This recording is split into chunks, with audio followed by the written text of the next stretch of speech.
Happy New Year to all of you beautiful celestial wonders of the mortal coil. I am your host, Justin Otto, and you are listening to the Dharma Junkie Podcast. You know, it's the new year, so it's time to put all of our old bullshit aside for all new bullshit. And maybe you've made a resolution to get in shape, or perhaps to get back in touch with your estranged uncle that was always just a little too sad around the holidays. Or maybe you've resolved to get back into a hobby that you once enjoyed, like pasta sculpting or inventing cool new diseases. The possibilities are limitless, and the only thing holding you back is the limits of your own imagination. I think what I'm saying is just don't give up on your dreams, no matter how insane they may sound. And if you want to be the Chancellor of Jupiter, then by God, you'd better get to work on it, because life is short, and for fuck's sake, you don't want to end up a baron. Anyway, on this episode of the DJP, my guest is mental health specialist and psychedelic advocate, Andrea Hanson. Andrea is known across the globe as the leading premium complex trauma and neurological breakthrough specialist, catapulting the influential metaphysically elite into a space of pure ecstasy, self-love, ingenious, creativity, and wholeness. With a combination of her extensive specialized education, professional and personal experience, exploration of healing rituals from around the world, and mentorship under diverse healing giants, Andrea works every aspect of her client's mind, body, and well-being. Andrea's rapid and long-lasting results are a product of artfully blending a mosaic of techniques from body movement, somatic release, integration, psychedelic integration, breathwork, and much more. Andrea collaborates with experts around the world to create a truly bespoke and transformational experience, and she is truly a maverick entrepreneur in the field of mental health wellness, spiritual growth, health, and trauma healing. And we had a wonderful conversation about, surprise, mental health and psychedelics and the integration of the two. You know, in true Dharma Junkie fashion. So without any further ado, Andrea Hanson. You might catch yourself sliding in and out of a hallucinatory state. Just relax and enjoy it. Just relax and enjoy it. This is an experiment in mind formation. Information. Forming, controlling, operating your mind and your brain. Using digital techniques to overload, scramble, confuse, unfocus your mind.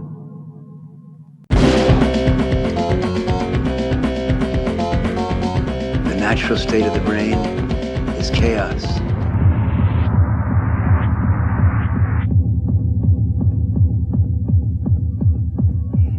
Chaos is beautiful.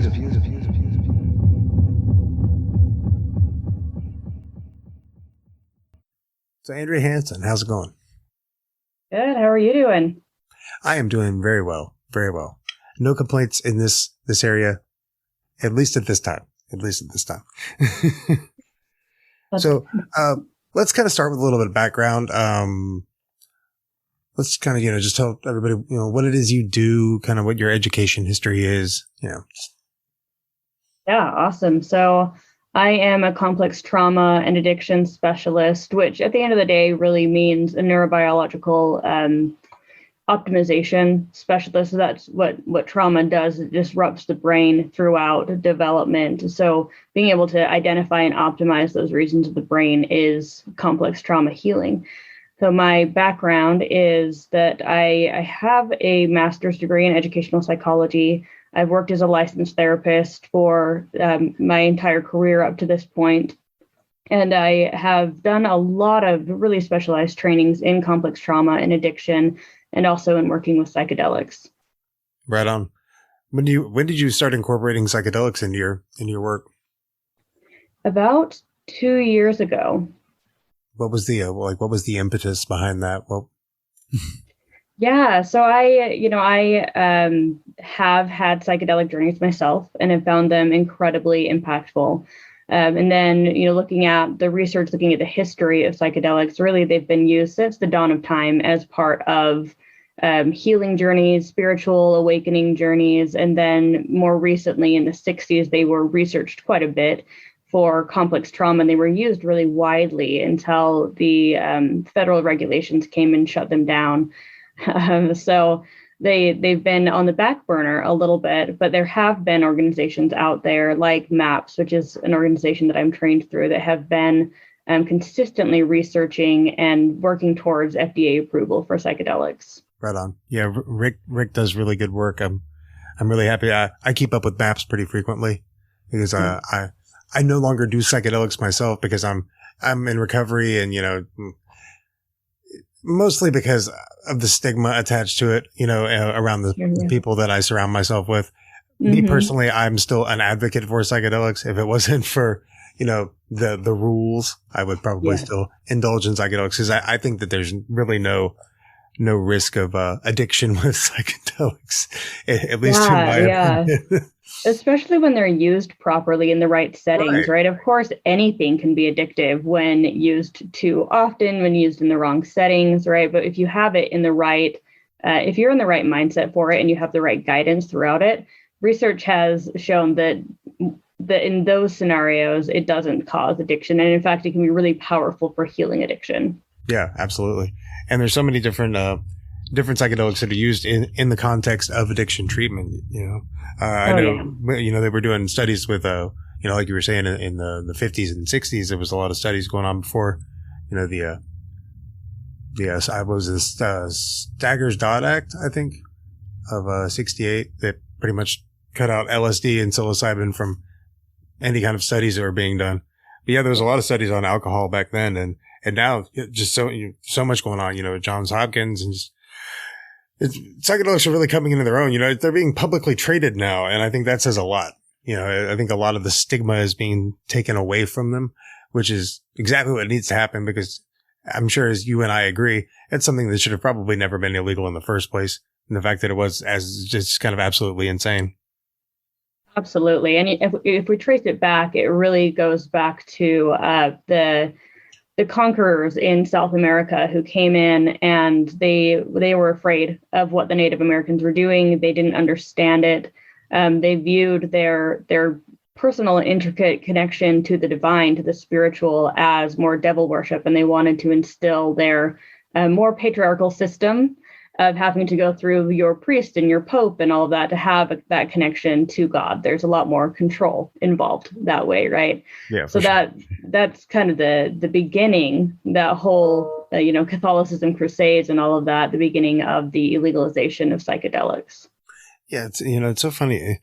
Like, the more you dig into history, the more it comes to light that pretty much religion was born from use, like psychedelic use, And it goes from religion coming from that to religion completely outlawing that. It's such a weird, strange world we live in. It really is. I mean, if you take a psychedelic experience and everything that you gain from connecting to that sense of the divine and the spirituality and all of the amazing insights that you gain, and then if you add in a giant ego and the desire for control, then you get religion. Yeah, absolutely. It's a pretty easy equation, really. Yep. A good breakdown. I like the way you did that. Thank you. So you mentioned earlier complex trauma. Can you give me a functional definition for complex trauma? Yeah, for sure. So when we think of trauma, for the most part, we think of these big experiences that are life or death experiences. We think about, veterans going to war, or, being sexually assaulted. And what that's more what we refer to as simple trauma. It's not simple because it's lesser than, or less important than, or less impactful than. But in simple trauma, there is typically a clear good guy and a clear bad guy, at least politically, right? So it's more out there. You can talk about it. And of course, sexual assault is a little bit more convoluted. But if it's, a total stranger jumping out of the bushes, that kind of thing, right, is going to be more clear cut. Whereas complex trauma, it happens more during development, several times throughout development, and it still threatens survival, but not from a logical way that we see as adults, as the way that we are as children, so vulnerable to our environments, to our caregivers, to our parents. We need certain things in order to survive.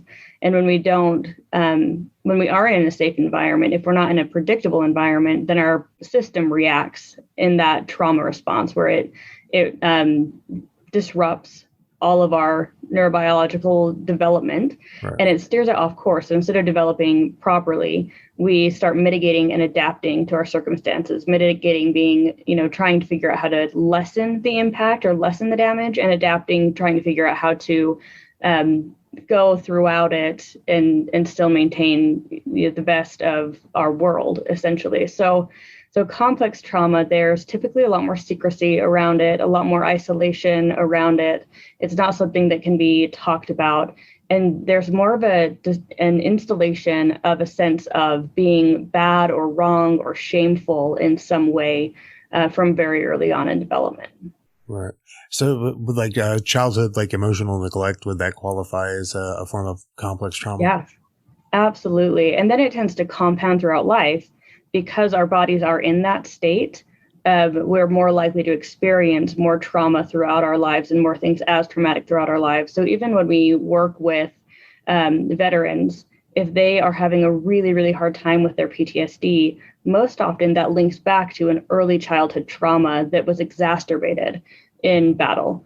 So it compounds over time and becomes more and more and more complex and convoluted.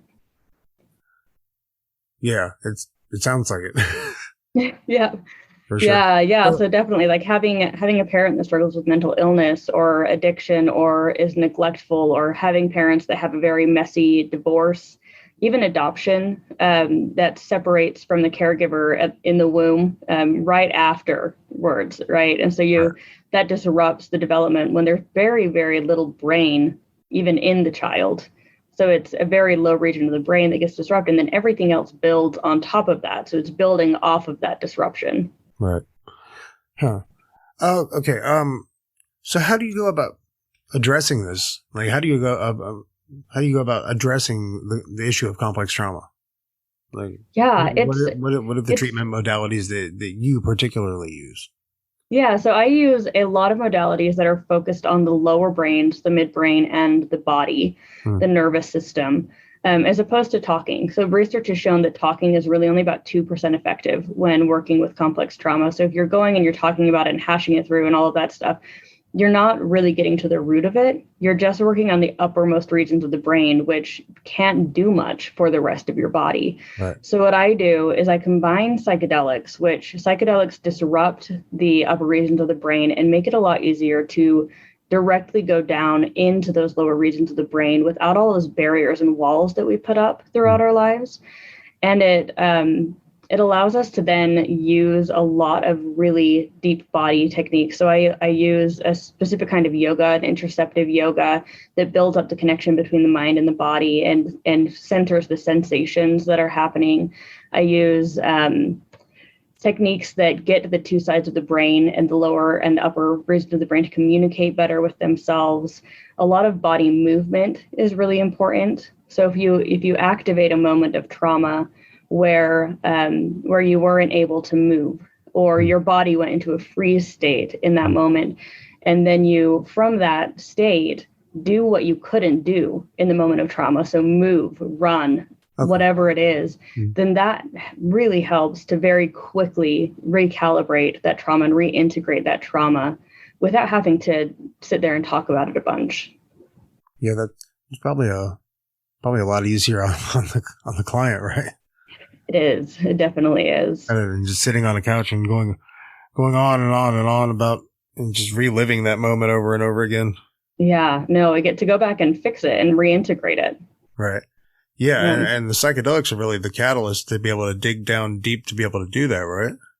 Yeah, it can be done without the psychedelics like pretty effectively. Hypnosis or something. Yeah. My techniques, clients have described my techniques as somewhat of a hypnosis because it is those lower regions of the brain.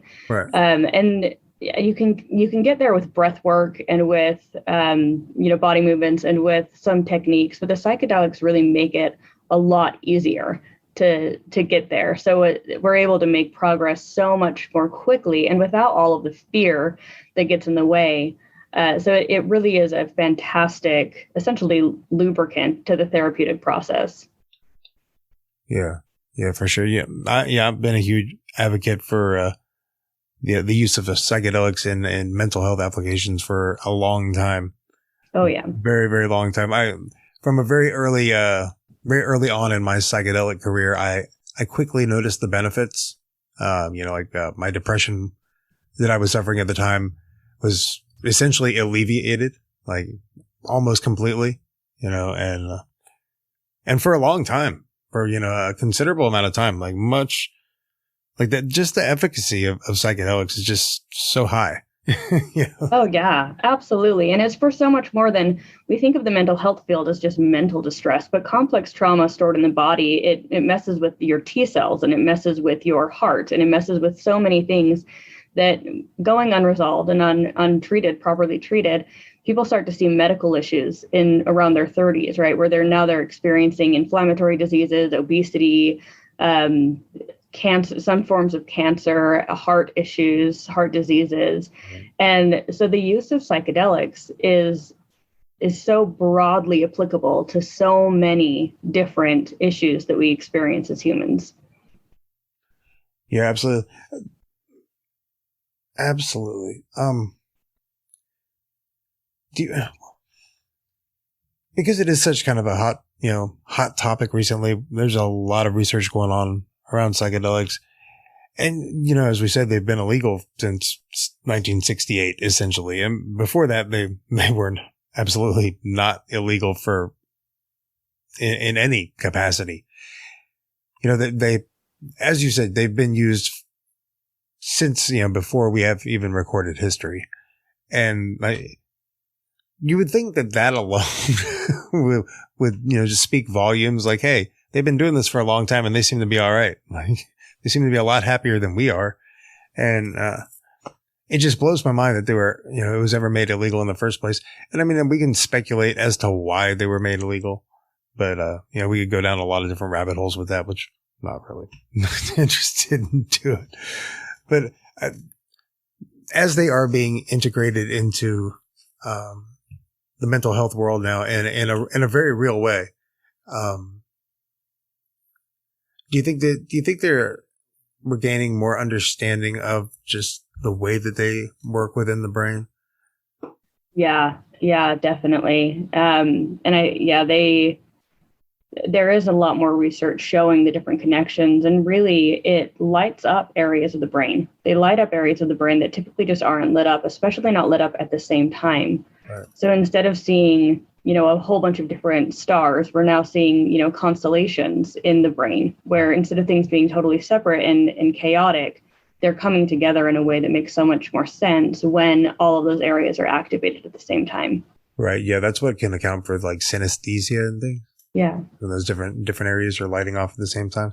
Yeah. It's just insane how that they have that effect, like to really just, for lack of a better term, turn up the volume on your brain for a while. It's like, wow. I probably started eating psychedelics way too early in my life. I was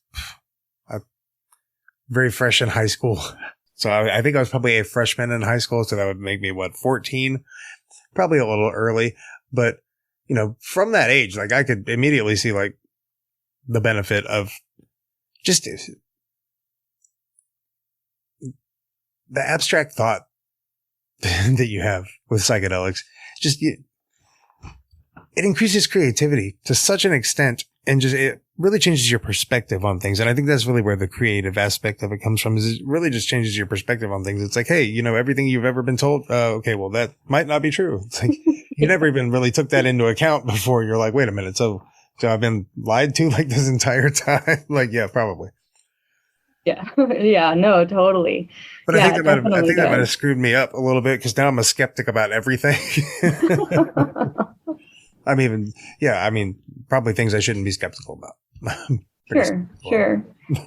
Yeah. And at the same time, skepticism is part of what moves our society forward, right? Not just going along with everything, but we need the rebels. We need the skeptics. Right. I mean, that's the way I look at it. Somebody's got to ask questions. I think a lot of people are just far too complacent with the narrative that they've been given. Yeah. And it's scary too, right? Especially when you're not quite sure. But when you have that really grounded experience with psychedelics, where things become clear, the things that don't really matter, it becomes clear that they don't really matter. Yeah, and the things that are a deeper truth, it's like, oh, this is actually what matters. You have that sense of groundedness in being able to move forward with less fear of, oh my gosh, what if I'm wrong in these thoughts? Right. Yeah. It definitely has a a profound existential effect. So, given that, like, what do you look for? How do you find meaning in life? Like, how do you in particular find meaning in your life? Because I think that's a good question, because it's such a varied question, because everybody has a different answer, because everybody finds meaning in something different. So I think it's interesting to just find out what makes people tick. Yeah, it is. It is an interesting question.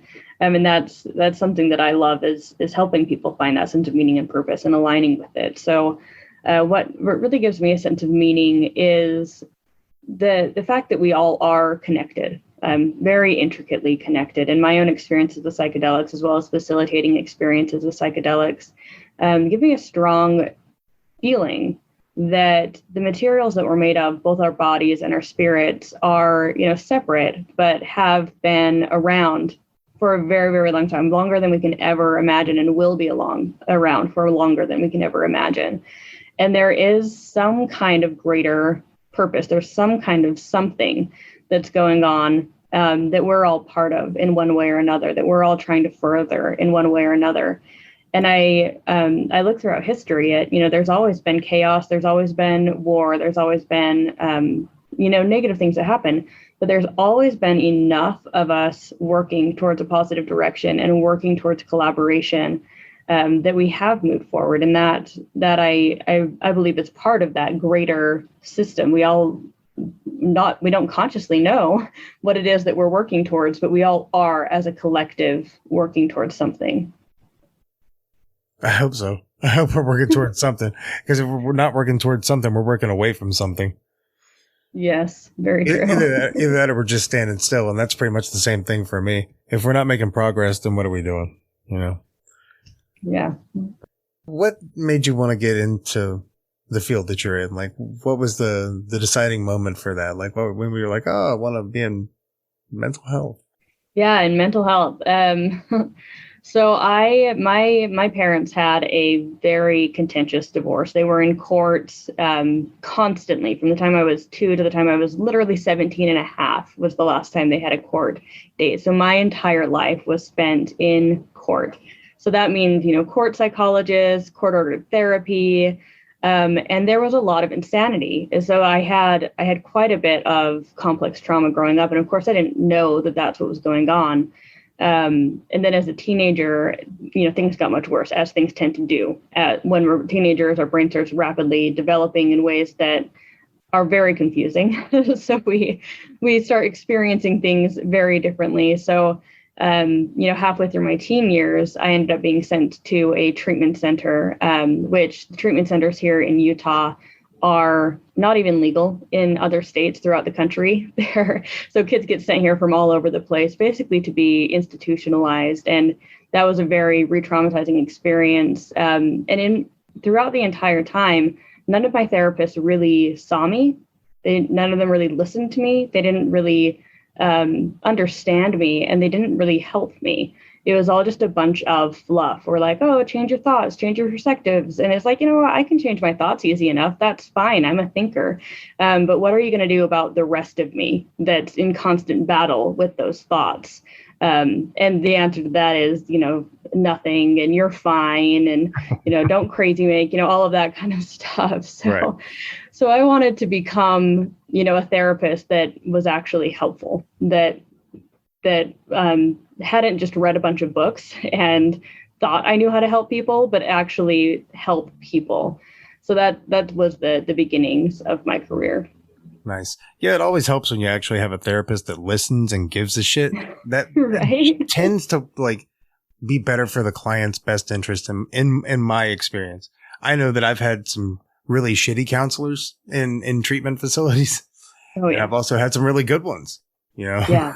So, and it made really all the difference. It made all the difference because, you can parrot back all the knowledge in the world and, all the book learning, but without actually connecting with your clients, what the fuck are you doing? Let's be realistic.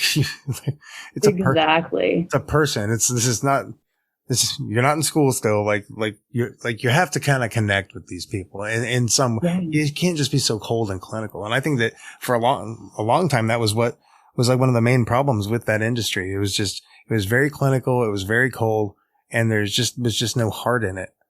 Mm-hmm. And I think that with the psychedelic integration, not just, I mean, I'm not saying that solely, but I think that definitely helps. I think if you've had a psychedelic experience and like you said earlier, you intrinsically know that everyone is connected and everything is connected, then you're going to have a connection with that person already. And you're going to treat them like you would treat yourself. You're going to treat them gently and not like just a test subject. Absolutely. And have a greater connection with yourself. I think that's a big thing that therapists trying too hard to not connect to themselves at all aren't able to connect to the client. So there has to be a deep inner trust of, I'm okay. I can connect to myself. I can go to really deep and really scary places. And I've done that in my own personal development. And that allows me to really sit with and be with this client in all of their distress, whatever it is that they need to bring up. It's not too scary. I don't need to disconnect from it. And that's something that I think that a lot of therapists are lacking, is that resourcefulness within themselves and the lack of experience. Right. I mean, how can you really help someone unless you've, really done that work on yourself first? It doesn't seem even possible. How can you even approach that unless you've walked that yourself? You just can't, Yeah. I'm actually in school right now for psychology. I'm trying to get a master's in psychology myself at the moment. Oh, cool. Yeah. Yeah. But I've also done like a shitload of internal work on myself. And I am like always doing some sort of internal work. You know what I mean? Like, it doesn't matter what it is. I'm always doing something. Like, I think you have to. I mean, I think we all owe it to the world to work on ourselves, Totally. I 100% agree. It is a social issue, not just an individual issue. The environments that we create impact the other people that they're in, and that can cause trauma. And the way that I look at it, the world is currently, our global society is currently in a trauma response. We've had so many, wars, so much oppression, so much disaster throughout our history that at this point, we're all in this very deep, us versus them, Black versus white, scarcity, and all of these things can be linked back neurologically to trauma. Yeah. So if we're able to heal ourselves and then go out and create good, healthy environments and societies and workplaces, then we can really catapult the world into an era of peace and equality and sustainability, everything that we're desperately in need of right now. Right. Yeah, it's very strange how we can use the pandemic for an example, and the media's presentation of it, because we all know the media is just nothing pretty much but fear mongering anyway. So their presentation of it is like created this massive amount of trauma, and then you get this kind of trauma bonding going on between different party lines. And then everybody's just, there's so much division going on right now. It's just insane. It's so disturbing. I try not to complain about a lot of things, but that's one thing I complain about a lot is just that. I mean, just the amount of just inner turmoil and just chaos going on amongst people. And it's like, hey man, we're all fucking people. Like, who gives This is shit. What? I'm so over all the labels and marginalization, all the self-marginalization. Can we just come together as one fucking human race and fix some of these fucking problems and shut up? Seriously. Oh yeah, no, exactly. That's something that I've been seeing a lot as a side effect of mental health awareness, which mental health awareness is awesome. But what I haven't been enjoying is everything that I'm seeing with, if you do this, and that, then you probably have this diagnosis, and people don't understand me because I have this diagnosis, or I'm not normal because I have this diagnosis, right? And in reality, the whole diagnostic manual, the whole DSM was created by a group of psychiatrists in the 80s who needed a common language, and there's not validity behind the diagnoses. They don't, the symptoms exist, but the diagnoses don't exist. Right. So at this point, it's just further dividing people and further getting people into this idea that they have, this chronic illness that they're going to have to manage their symptoms throughout their life, rather than looking at the root of it, which is what complex trauma work does, looking at the actual root of what's happening and then recalibrating it and moving on with life. It's not something that you have to be stuck in and segment yourself from the rest of society because of these labels.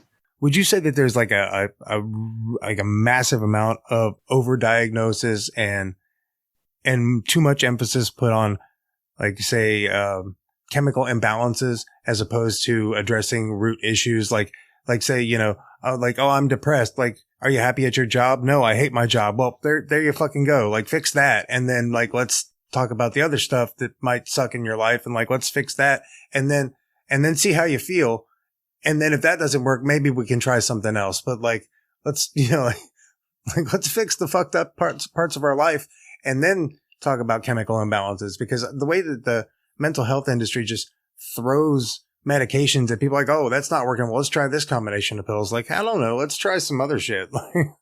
Oh, yeah. No, totally. Like the DSM-3 was created in the 80s, even though there wasn't really a 1 or a 2, right? But the DSM-5 came out. I guess that's one way to make your field seem cooler is, we're already in a 3, guys. But the DSM-5 came out in 2015, and there's actually a really good book about it. It's called Saving Normal by Alan Francis, and he was in charge of the DSM-4. And when the DSM-5 was coming out, he wrote this book basically as a warning to the mental health field after he tried to talk to them individually, and said, like, look, guys, this book, you're just throwing a whole bunch of stuff together. We need to step back. We need to stop adding diagnoses. There were so many diagnoses added to the DSM-5, and there's absolutely no line between normal and abnormal. So everybody on Earth can be diagnosed with something. And then we have, on the other end, the pharmaceutical companies, which they got a hold of the whole DSM idea. And it's perfect because if you don't have to have any validity behind a diagnosis, then anybody can be diagnosed with anything and anybody can be medicated for anything. So they created an advertisement campaign about chemical imbalances and how the pharmaceutical drugs will fix those. And that was not fact. That was just an advertisement campaign, but it was very effective. So now it's this just part of our everyday life that we talk about, like, oh, I have depression. It's a chemical imbalance. And it really puts us in this state of powerlessness and complacency of like, oh, I have this diagnosis, right? As opposed to like what you were saying, like, oh, things aren't going well in my life right now. What can I do about it? And so there's just really this total misconception when it comes to why we're not doing okay. And a lot of it is really, our society that we're in, our environments that we're in, that we need to be actively changing in order to get better, not taking pills. The reality is that psychiatric medications taken as prescribed kill more people than heroin overdoses every year. No shit. So that's not the solution. As a response to that, the pharmaceutical industry started putting placebos out on the market because they're just as effective, but they have no side effects. Wow. So it's really terrible. That's amazing. So we just have this, this whole culture and this whole industry based on these ideas that are not founded in reality, but they don't teach you that in graduate school. They teach you the DSM, how to diagnose, and basic therapies, and you really have to go out on the outskirts and find out for yourself and read the research and read the books and to find out that it really is all just a completely fucked up mess. I see that in a lot of different fields too, and not just limited to mental health, but I see, people talk about, oh, well, the science coming out of, I went to I took this class in this school. It's like, yeah, but that science is like fucking 30 years old. Like, like the curriculum has not been updated. And it's like, you're learning 30-year-old shit. Like, go do your own research. Like, go check the libraries, look at the scientific journals. It's out there. Like, trust me, the research is out there, but you're not going to learn it all, at whatever school you're going to, more than likely. I mean, unless you've got some really good teachers that are, kind of making their own curriculum, you're not going to, just like you were saying, it's 30. Look, I mean, nutrition, for example. Like nutrition, what they're teaching, even at a college level about nutrition is 30 years old. They're still teaching the food pyramid. Like, can we maybe update some of this stuff?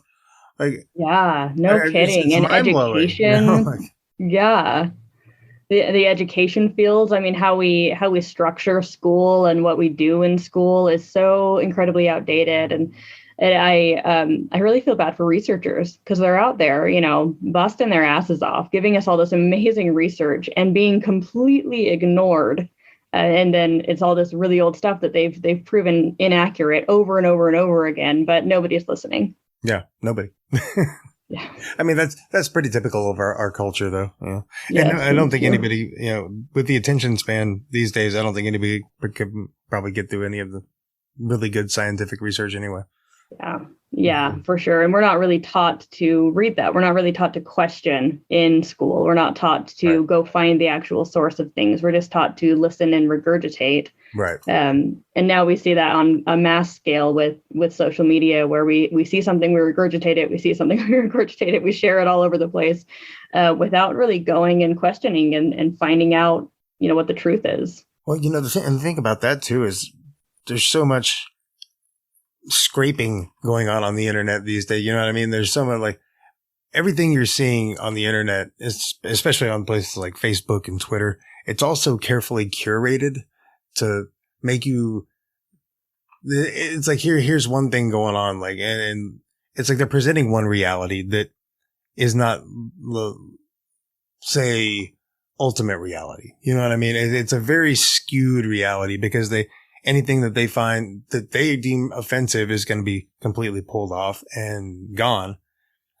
And then factual information is being fact checked by independent fact checkers and saying it's not true. Like, it's like, well, I mean, I know this is like, I mean, shit that I know is true. Like, they're saying is false. It's like, this is, it's crazy. It's absolute insanity. I've never experienced such a inhabiting multiple realities with different people at the same time, living in the same place, save for maybe a psychedelic experience. But even those, you have more like shared hallucinations. It's more like actual reality than what's going on these days. There's just so many different narratives going on for what's happening in the world. And it's like, I don't know. And when you don't pick a party, when you don't pick a side, because you choose to actually like think about stuff and try to figure stuff out for yourself, it makes it that much more difficult because you're like, oh man, it's like, it's like we were talking about the division. It's like, I'm just watching it all play out and going like,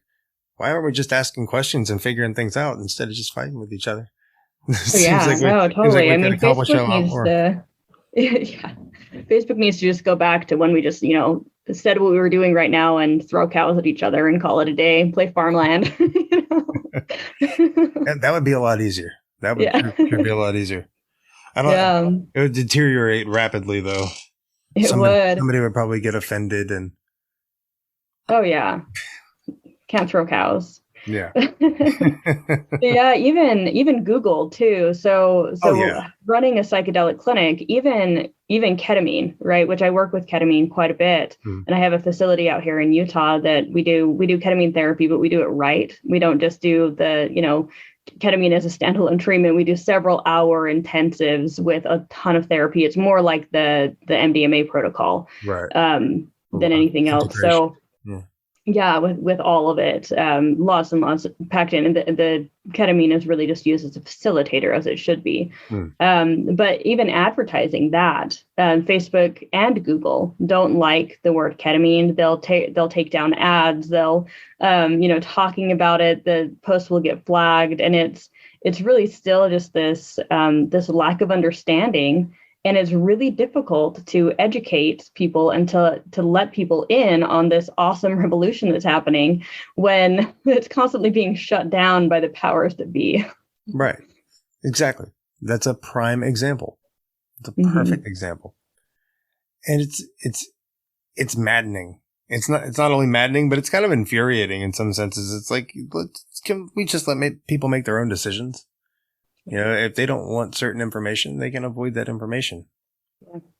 I don't know. I don't know what to do. That would be, that would be something about it. I think that might be something that we'd like to, that would be freedom, and we like to believe that we have, but.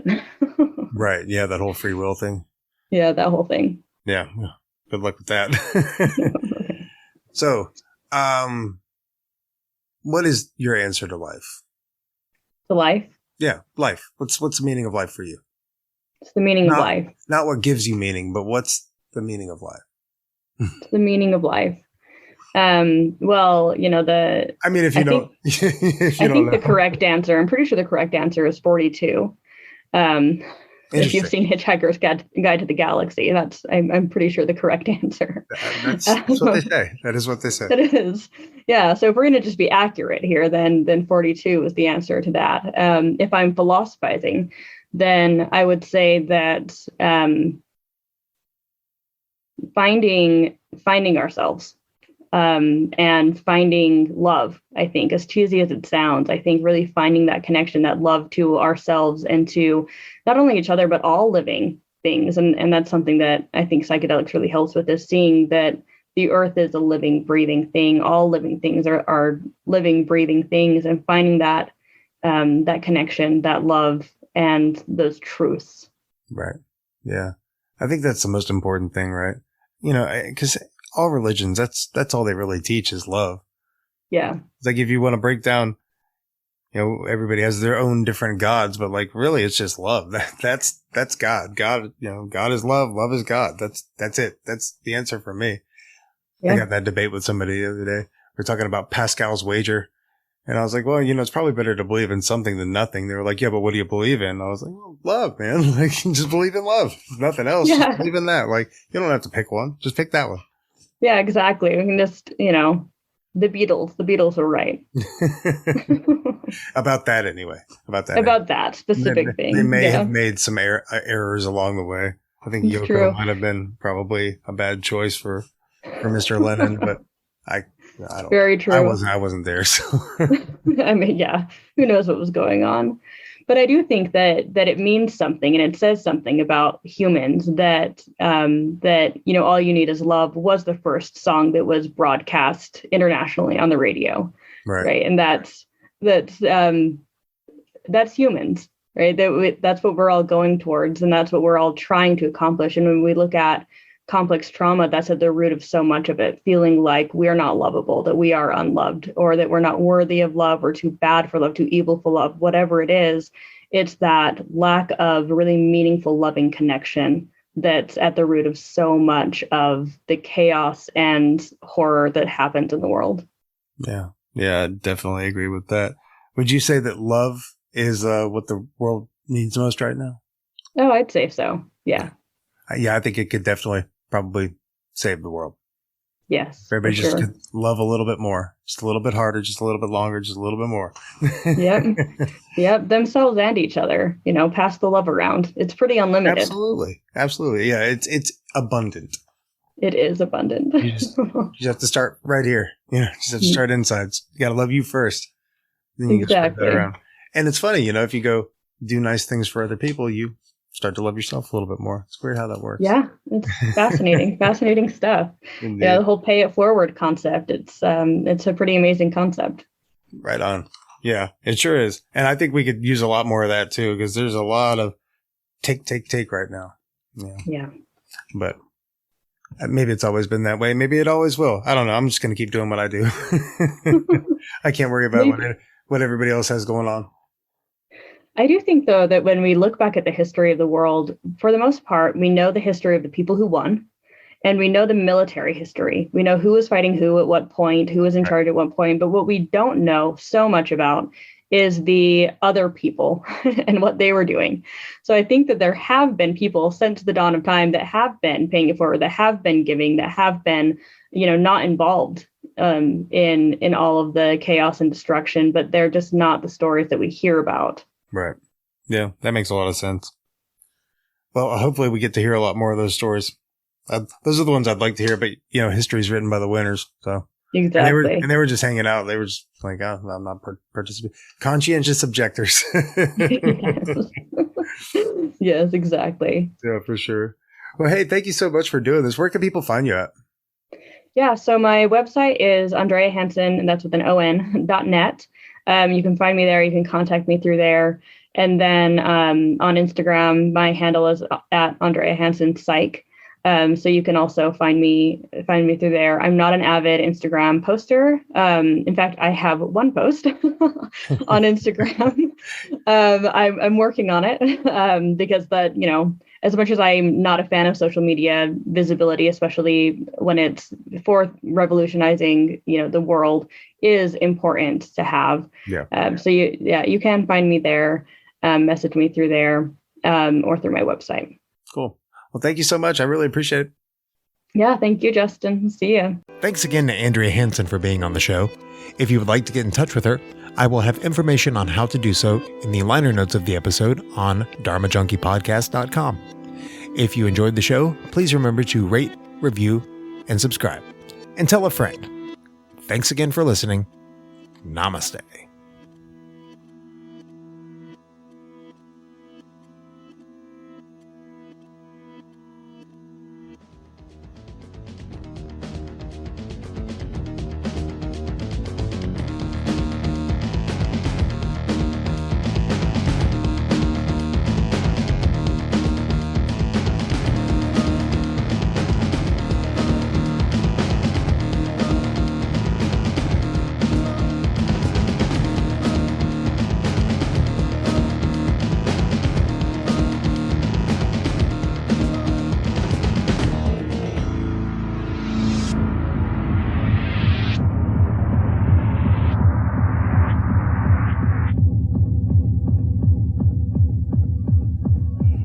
Chaos is beautiful.